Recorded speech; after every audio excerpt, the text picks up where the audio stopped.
Reka nkwifuriza amahoro y'Imana wowe wakoze subscribe kuri Makida Media Rwanda ndetse nawe utarakora subscribe ariko ukaba ukurikira ibiganiro byacu rwose turagushimiye mwembi muri abantu bakomeye kuri twe kuko nimwe mutuma dukora ibi dukora.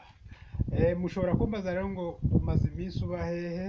Nta hantu nagiye rwose ndahari, ahubwo nigiriye ikibazo cy'uburwayi bituma ntabona uko mbakorera ibiganiro, ariko mu by'ukuri rwose ndakurikira.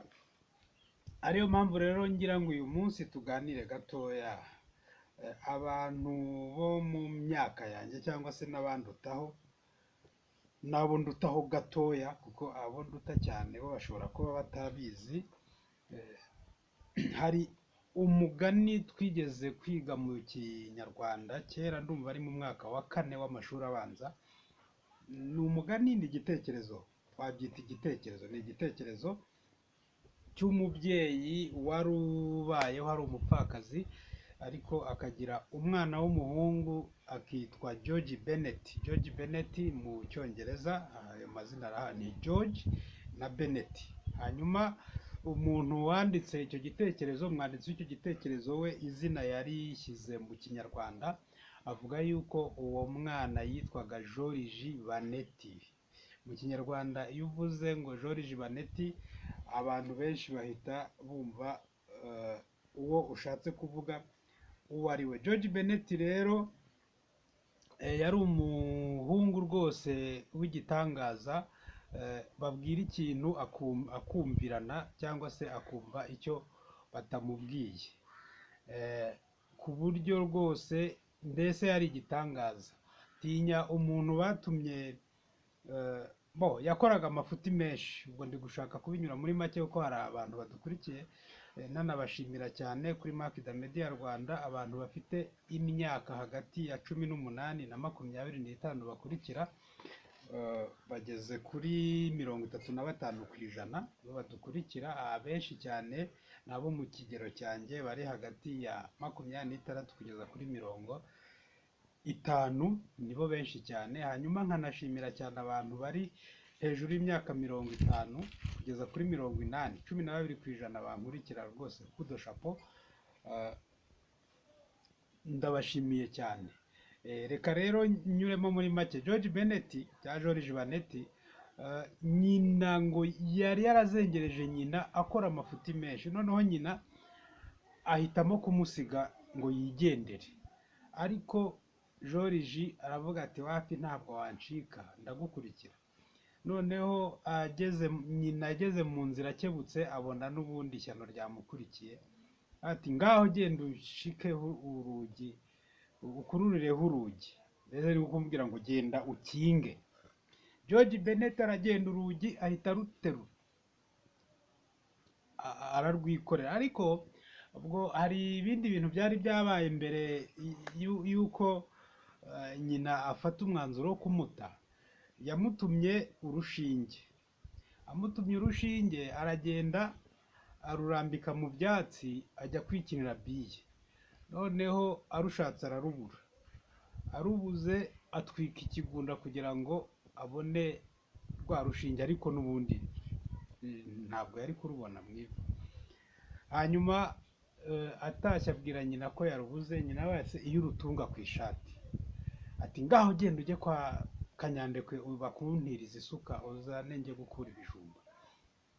Noneho George Bennett ahita agenda afata ya suka ayitunga ku mwenda. Reba nawe isuka wayitunze ku mwenda, umwenda uracika. Aje atarika iki cyana we, isuka ko bayitwara ku rutugu bayitunga ku ishati? Ati ngaho genda uzane cya kibwana cy'ingurube kiri kwa Korode hepfo hariya. Aragiye ahita afata ingurube ayikubita ku rutugu, aza ingurube yamuriye amatwi. Ariko uyu wa cyana we, ingurube kuba bafata bakayishyira mu kiziriko bakagenda bayikurura, genda uzane inkono kwa Mujyakera duteke bino bijumba. Noneho aragenda afata inkono ayishyiramo umugozi, aza ayikurura ahegeza mu rugo yamenetse. Ati uyu mwana si umwana, ni urwandiko, ndagusize ndagiye.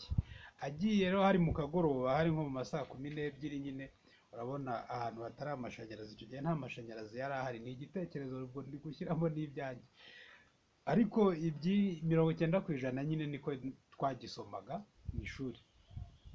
N'iyo mvuze amashanyarazi ho ntabwo byari birimo, n'amazina y'abantu ndi gushyiramo ntabwo yari arimo. Noneho aragenda George Baneti arebye gatoya abona nyina aramubuze, aba amukurikiye ubwo bari mu muhanda, nyina ati ngaho genda ukururireho urugi. George ahita agenda, urugi ararukurura ruvanaho ararwikorera akurikira nyina. Umubyeyi akebutse asanga George yamukurikiye ariko yikoreye urugi, ndaba ndekeye aho ngaho. Urumva George ikibazo yari afite cyari ikibazo cyo kumvirana, ibyo umubwiye ntabwo ari byo yumva, cyangwa se ibyo umubwiye gukora ntabwo ari byo akora.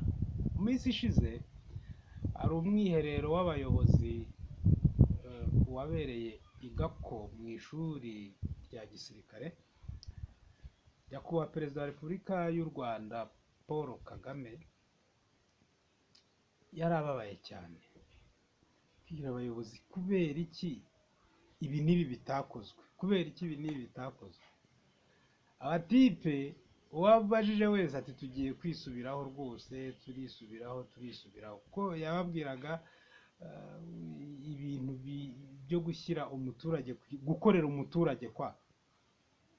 Noneho bose bagakanja amanwa, tipe bakabika imitwe hagati y'amaguru, mbese ku buryo hari n'umugabo umwe rwose wavuze ati uyu mushinga twari twabiteganyije n'amafaranga byose, ariko ibi byo twarabyibagiwe vraiment n'abayobozi dufite.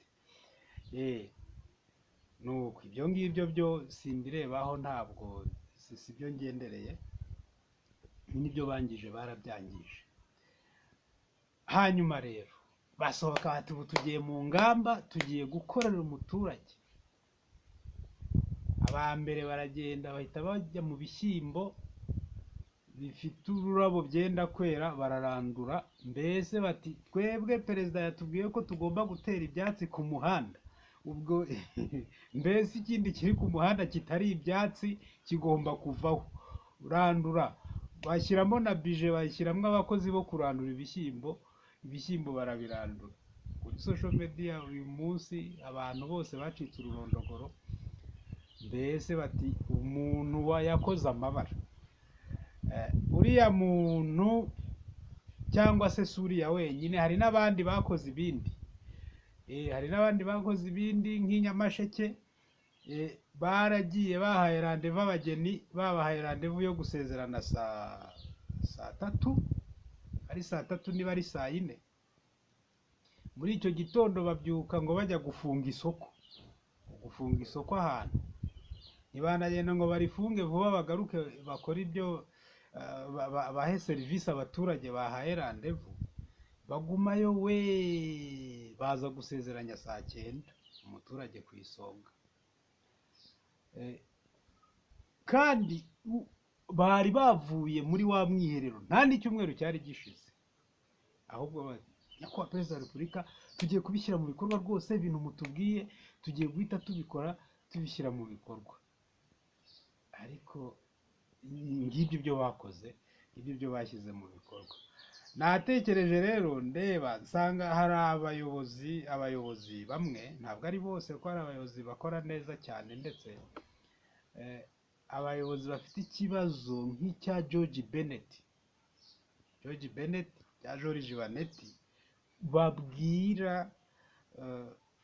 babwira gukinga agakuraho urugi, kinga we urugi ahubwo akagera gute akarukuraho. Kurandura ibishyimbo, kwiriza abaturage ku murenge n'ibindi byinshi cyane, mbese ugira ngo ahari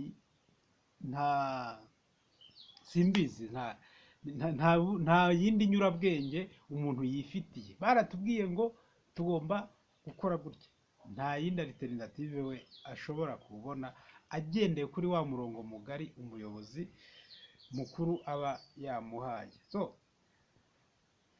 umwanzuro w'ikiganiro cyanjye rero ni icyifuzo ahari birakwiye yuko nyine perezida wa repubulika akomeza akavunika ariko akajya noneho atanga komande ngo mu biro by'umukuru w'igihugu hakabamo abantu bakwiye kujya baha imirongo migari, imirongo bagafata umurongo mugari bakawukuramo indi mirongo mitoya yo gushyira mu bikorwa hasi, bakajya bayiha bariya abatipe bacu, kuko sinzi abantu bacu bashobora kuba baragiye biga bicaye mu idirishya, kuko bose ni abadogiteri bafite za masitazi, ariko ubona utuntu duto cyane kudutunganya usanga ari ibintu byabaye induru. Buriya nyakubahwa perezida wa repubulika azongera abahamagare ikindi gihe nanone amuhagarika, kuki waranduye ibishyimbo?